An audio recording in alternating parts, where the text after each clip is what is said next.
Dans le livre de Sefer HaBerit, Rabbi Pinhas Eliyahu Horowitz, 1730 à 1810, le Rav était un Rav qui est un Ashkenaz, mais d'une grande instruction en Torah, Kabbalah, Philosophia. Il essaye de donner à tous les visages des versets de la Torah, des histoires du Talmud, leur donner un sens tellement beau et profond. Il dit quelque chose de très particulier et connu. Pour l'instant, il est très connu aujourd'hui qu'une femme qui est enceinte, elle a l'imagination qui se développe grave. Un développement d'imagination, je ne sais pas qui fabrique, qui sécrète ça. Est-ce les hormones? Est-ce que l'inquiétude? Est-ce que la tension qu'il y a un bébé? Les émotions tellement grandes? Je pense les émotions. Et ces émotions peuvent fabriquer dans son cerveau créateur une création d'une couleur qui n'est pas la sienne. Cela veut dire qu'elle peut avoir envie de quelque chose et il faut immédiatement lui apporter. Par exemple, elle va au marché pour acheter des légumes et elle voit une tomate ou elle voit une aubergine. Elle la fixe, elle la contemple. Il faut savoir que son cerveau, sa créativité est tellement développée qu'elle peut imprimer la couleur, la forme de ce légume ou ce fruit dans son corps. Il faut savoir ça.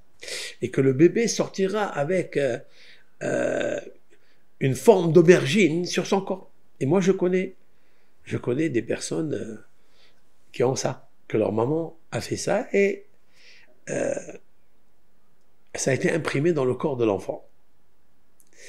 Ça veut dire que le dimion de la femme, il est très puissant pendant la grossesse.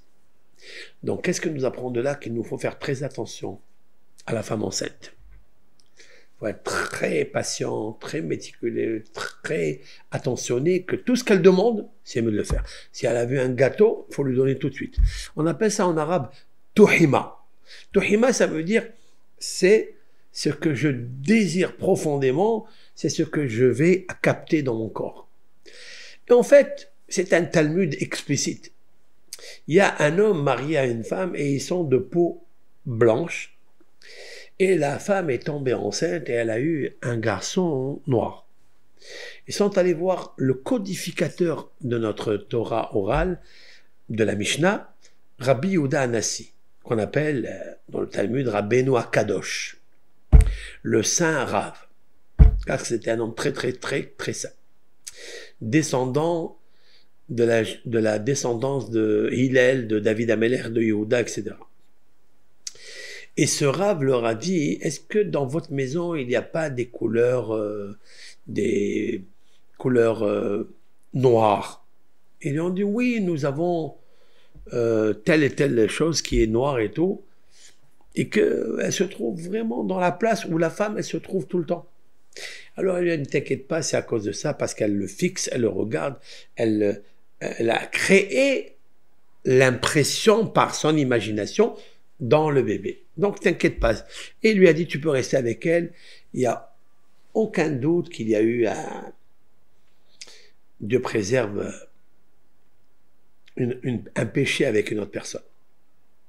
Et en fait, c'est un rave qui s'appelle Maharjdam. Maharjdam, c'est un Rabbi Shlomo Berjan. C'est une ville là-bas, Sarajevo, là-bas, je ne sais où.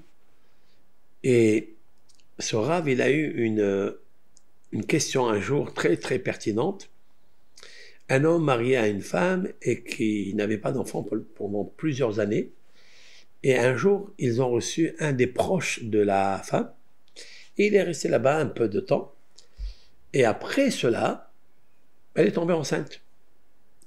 Et l'enfant qui est sorti, il ressemble 2 gouttes d'eau à ce proche invité qui était là pendant 4 mois, 5 mois. Et le mari, il s'étonne, est-ce qu'il n'y a pas eu ici adultère? Ils sont partis voir le Maharaj Dam, ce rave décisionnaire halachique, qui leur a dit non, il n'y a aucun problème parce que la femme est enceinte de toi, mais comme cette personne était ici, alors elle l'a fixé, elle l'a servi, c'est un garçon qui était dans sa maison plusieurs temps, il n'y a pas lieu à craindre à une histoire d'adultère ou autre. Alors, qu'est-ce que j'apprends de là? Combien il nous faut faire attention à une femme qui est enceinte et qui a beaucoup de, on va dire, d'émotions, de perturbations, d'inquiétudes, et tout cela, le mental s'affaiblit, il imagine des choses, il a des envies très stranges. Amenez-lui les choses qu'il faut quand elle demande. Et surtout, ne pas perturber cette situation pendant la grossesse. Metavo alechem bracha, la bénédiction viendra dans votre maison. Amen, amen ve amen. Kol tov.